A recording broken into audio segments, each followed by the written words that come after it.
La noblesse de la boue, chapitre 17. Le jour s'est levé aussi en Suisse et même un peu plus tôt.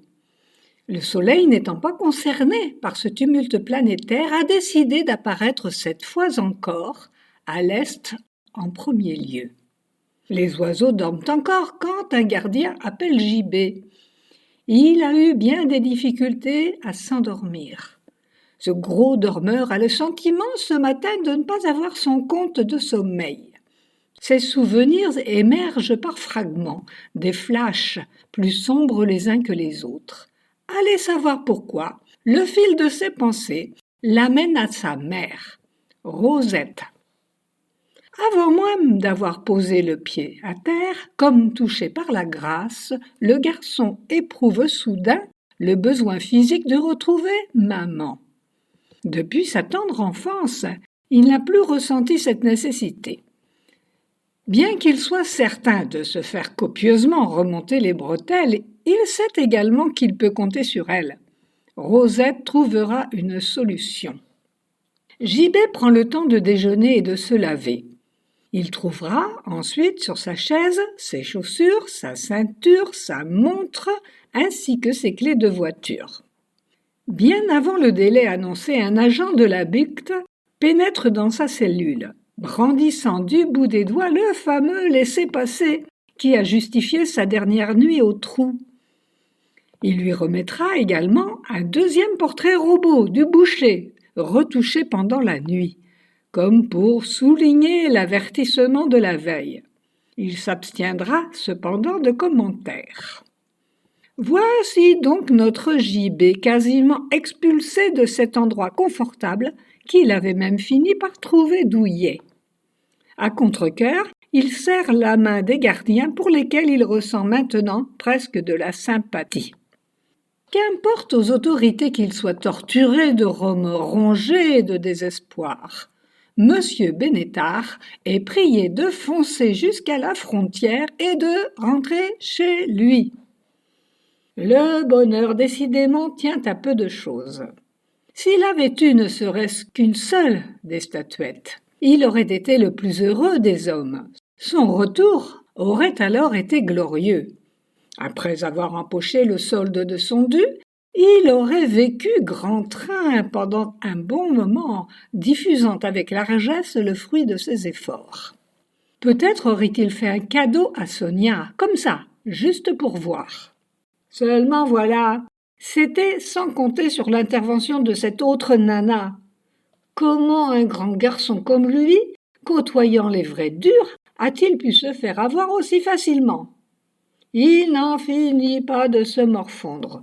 JB a décidément le chic pour glisser d'une embrouille à une autre. À peine a-t-il liquidé sa dette qu'il se trouve à nouveau confronté à une nouvelle créance. Il est foutu. JB ne donne pas cher de sa peau, à moins que les commanditaires ne consentent à être remboursés de la compte qu'ils lui ont versée. En effet, si une statue ne s'invente pas, par contre, l'argent peut se trouver. Rosette, l'économe, doit bien avoir 25 000 francs de côté pour son rejeton. Tout n'est pas perdu quand on a une mère, comme la sienne. Qu'est-ce que 25 000 francs pour la vie d'un fils ? L'approche sera délicate mais jouable. Il saura ruser et présenter à Rosette un scénario plausible, pas trop dévalorisant.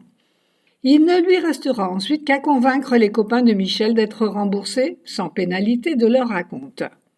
Sinon, il ne lui restera plus qu'à braquer un bureau de poste, et ça, il ne le pense pas pour rire. Les agents de la BICT n'en ont pas terminé avec l'enquête. Ils épient le départ de Joe derrière un store de la salle de conférence. Celui-ci n'en finit pas de retarder l'échéance de son départ. Le moteur ronfle depuis plusieurs minutes. Chacun sait que le diesel nécessite un délai de préchauffe. À ce point, il doit être au bord de l'embrasement. Le jeune homme a allumé une cigarette et tente de faire le point. Il savoure la satisfaction d'avoir retrouvé sa voiture, de se retrouver lui-même. Cette vieille carriole est un peu sa famille, son chez lui. Rien de fâcheux ne peut lui arriver au sein de cet habitacle hautement renforcé. il s'y sent protégé et compris. Il a fait son choix parmi son impressionnante collection de cassettes. Il a sélectionné, dans le lot de ses interprètes favoris, Rebelle, Dur à cuire ou encore Encenseur de tropique, son pote Bonnard, Lavilliers Bernard. Ce dernier lui a tenu compagnie si souvent, et déjà soulagé de tant de soucis, qu'il le considère un peu comme un frangin. JB s'éloigne enfin du commissariat au volant de sa vieille Mercedes en chantant à tue-tête avec son camarade de galère « Que vas-tu que je sois, un ange ou un cobra, un tueur ou un rat ?» Ce refrain semble aujourd'hui plus que jamais avoir été écrit pour lui et interprété à sa seule intention. Il se sait plutôt ange, c'est précisément ce qui le désole. Il souhaiterait donner de lui-même une image différente. Saura-t-il un jour se rééduquer et devenir cobra pour se plaire à lui-même? En attendant, il survit et espère bien s'en sortir de cette façon encore longtemps. JB a été contrôlé à la frontière sans rencontrer de problème. Il a été invité à expliquer de quelle façon il a perdu ses papiers. Selon les douaniers, ceci arrive à des gens très bien. Le laissez-passer, contresigné par la BICT, équivaut à un passeport privilégié, VIP. Il n'en voit pas tous les jours. Il n'y eut pas non plus de problème pour cette voiture bleue de location qui suit Joe depuis son départ avec tant de subtilité qu'il ne l'a même pas remarqué. Après avoir redémarré côté français, les ennuis commencent. JB a l'oreille particulièrement bien entraînée. Malgré la puissance de l'autoradio, il détecte une étrangeté dans le ronronnement de son moteur. Il baisse alors le volume de la sono. Le ronflement ne tarde pas à se modifier en ratées alarmantes qui se transforment à leur tour 1 kilomètre plus loin en toussotements agrémentés d'une odeur incontestable de roussi. Bienvenue chez toi, JB. Dans son malheur, il a la chance de pouvoir se garer à droite en contrebas d'une route nationale rectiligne, suffisamment large. Il ne gênera pas le trafic. Ces imbéciles de flics ont sûrement tout démonté et trifouillé partout. Ils ont dû chercher les statues jusque dans le réservoir. Elle est chaste et susceptible, cette vieille bagnole. Elle n'a pas apprécié d'être touchée par des mains étrangères au doigté indélicat. Voilà le résultat. Il semble que notre JB soit immobilisé là, à plus de 3 kilomètres de la frontière, loin de tout. JB soulève le capot brûlant. Il devra attendre que la fumée se dissipe pour établir un premier bilan. Il brasse l'air de sa main, histoire d'accélérer le processus et ne pas rester inactif. JB est ennuyé mais ne panique pas.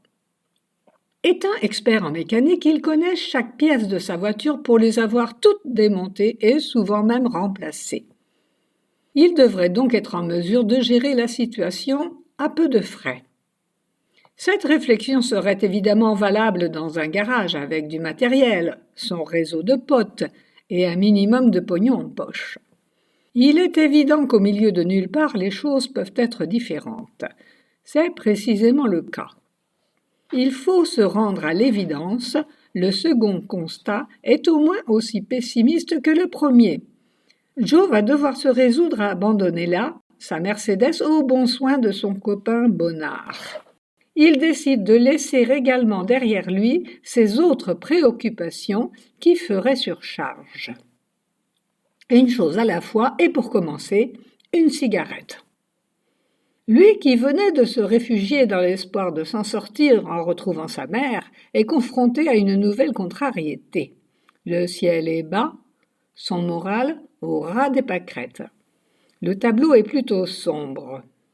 Avec vaillance ou résignation, il affiche cependant bonne figure en s'éloignant, pouce tendu, en direction du poste de douane, situé, nous le savons, à quelques kilomètres en amont. Il est resté sur l'impression que les douaniers lui avaient montré quelques signes de sympathie. Bien sûr, dans la direction opposée, Il y a des villes importantes et inconnues. Et Rosette, mais tellement plus loin. JB relève son col, tandis que quelques gouttes de pluie s'écrasent sur le bitume. Il n'aura pas tiré plus de 2 bouffées sur sa cigarette que, Dame Providence, une nouvelle fois se penche sur lui avec mansuétude. Le pouce a été tendu sans réel espoir de prise en charge. Fataliste, Joe croyait bien se taper la route à pied. Jamais il n'a été pris en stop avec autant de facilité. Il masque son étonnement quand une voiture bleue, conduite par un petit homme insignifiant, s'immobilise à son niveau et propose son aide. Sans méfiance, le plus naturellement du monde, JB écrase le bout de sa cigarette qu'il récupère au fond de sa poche. Il saute dans le véhicule aussi vivement que s'il craignait de le voir repartir sans lui. Sous l'effet de la surprise, il se met alors en devoir de remercier et de flatter le sens civil de son sauveur. Ce dernier, le visage crevant de haine, n'est pas bavard. Il s'agit d'un homme d'action, beaucoup plus apte à faire parler qu'à se raconter lui-même. Ce petit homme, aussi banal soit-il, a préparé son itinéraire avec soin, de même qu'il avait sans doute programmé la panne. Le sauveur providentiel prétexta connaître une petite route de traverse, censée les amener à un garage compétent qui allait à coup sûr résoudre tous les problèmes. C'est donc, encore plus loin de nulle part, carrément isolé, cahotant dans un chemin boueux que JB s'inquiéta soudain, constatant que la portière de la voiture était verrouillée.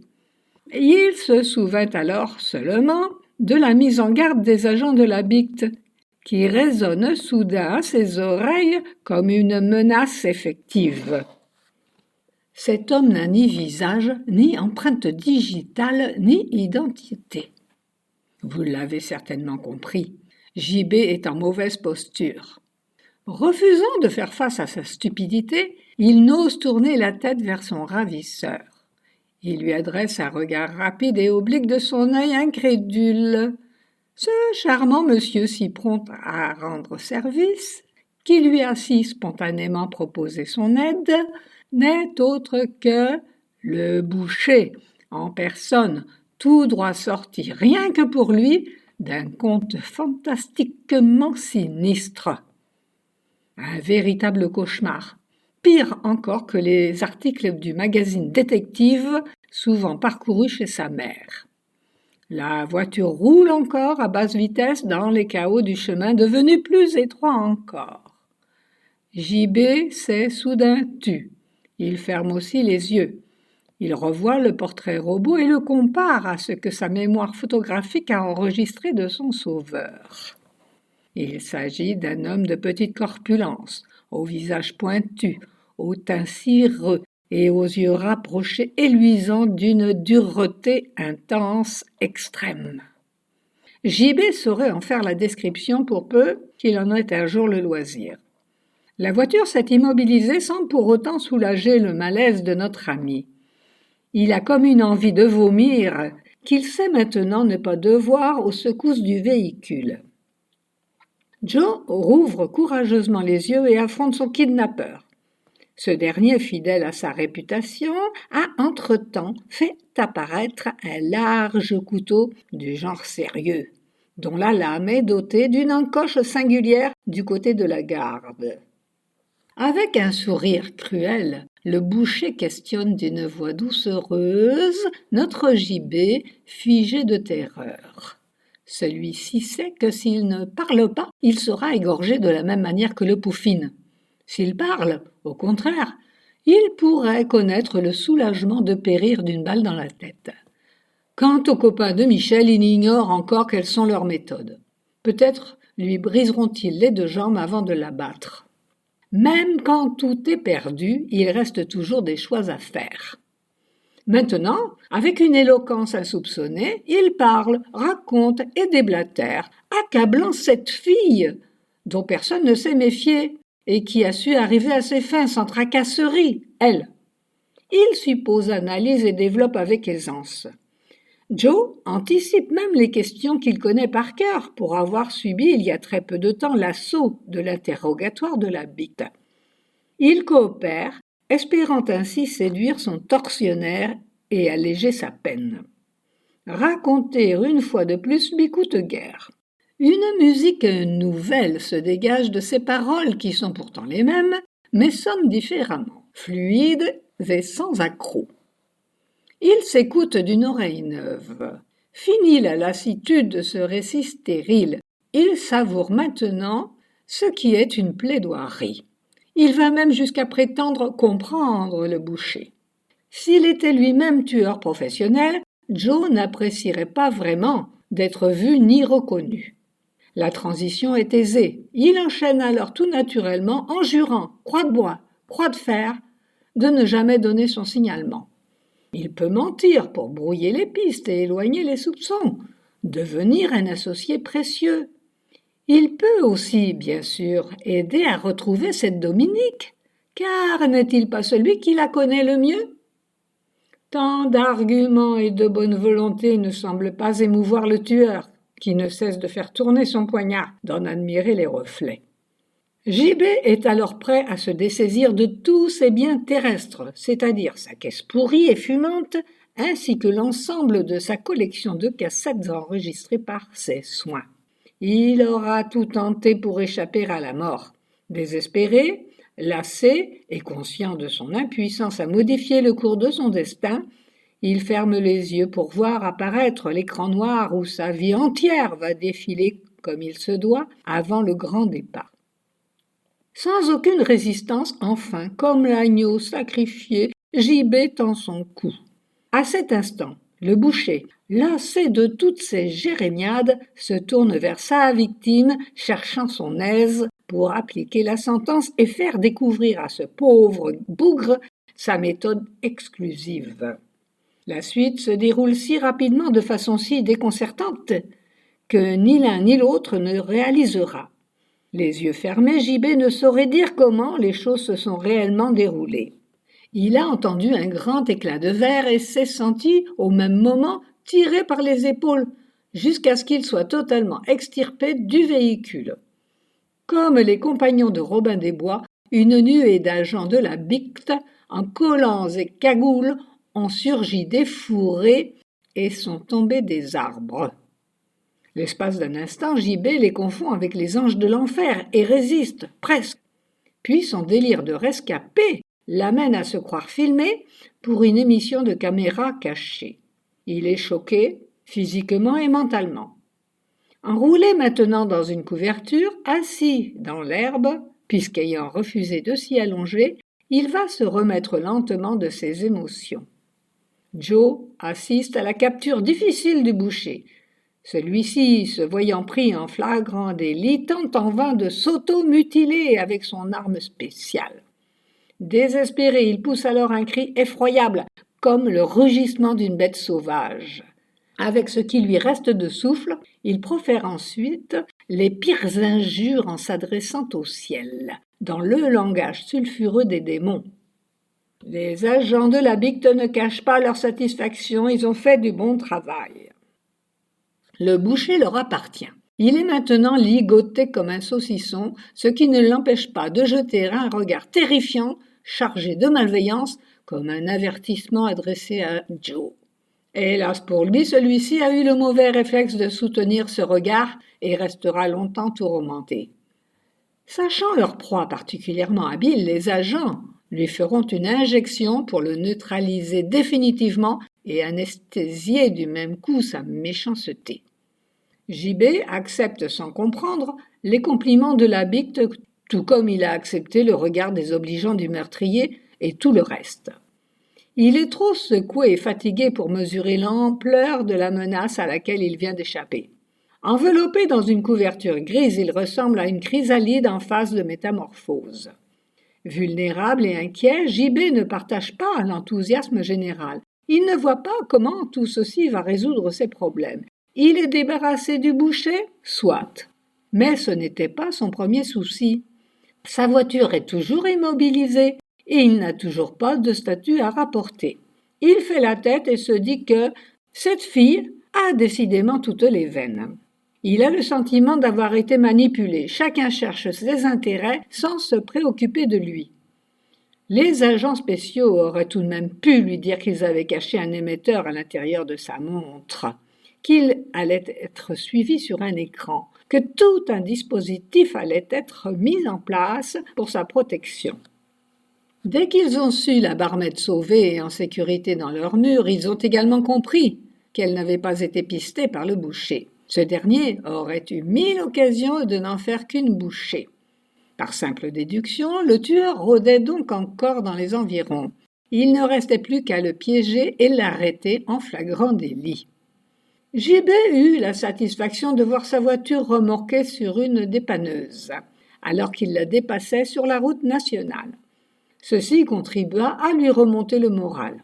À partir de cet instant, son destin lui échappe.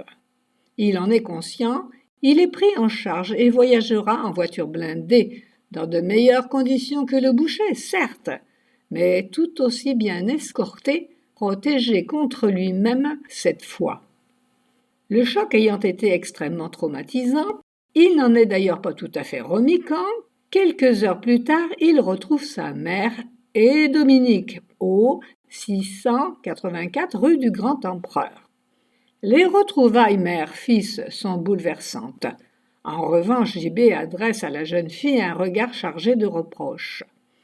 De longues explications seront nécessaires pour rompre cette hostilité et qu'il accepte enfin de lui serrer la main.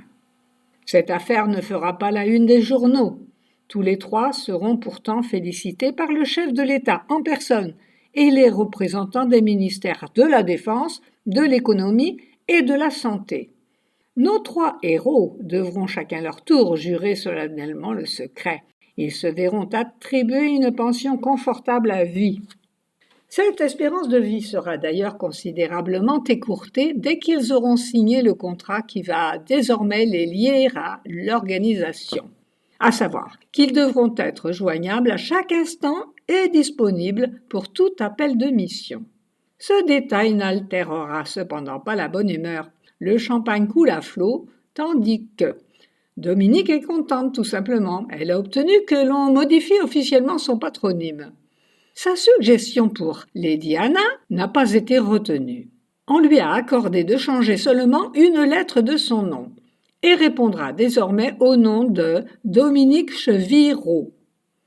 Elle ignore qu'avant un mois, elle visitera ses parents au parloir, l'air faussement repentant. En effet, les services fiscaux les soupçonnent de n'avoir pas tout dit. Comme souvent, certaines de leurs victimes, tourmentées par la honte, ont minimisé le préjudice ou tout bonnement nié, alors que d'autres exagéraient peut-être. Il se pourrait bien que le couple maudit ait un pactole dissimulé. En attendant, Dominique observe Joe du coin de l'œil, se promettant de s'en faire un ami. Rosette se demande bien ce qu'elle pourra raconter à Suzanne. Sera-t-elle en mesure de restituer le roman photo dans les délais et honorer sa promesse? Joe se dit que tout ceci est bien normal. Cette histoire ne pouvait que bien se terminer étant donné la chance qu'il a.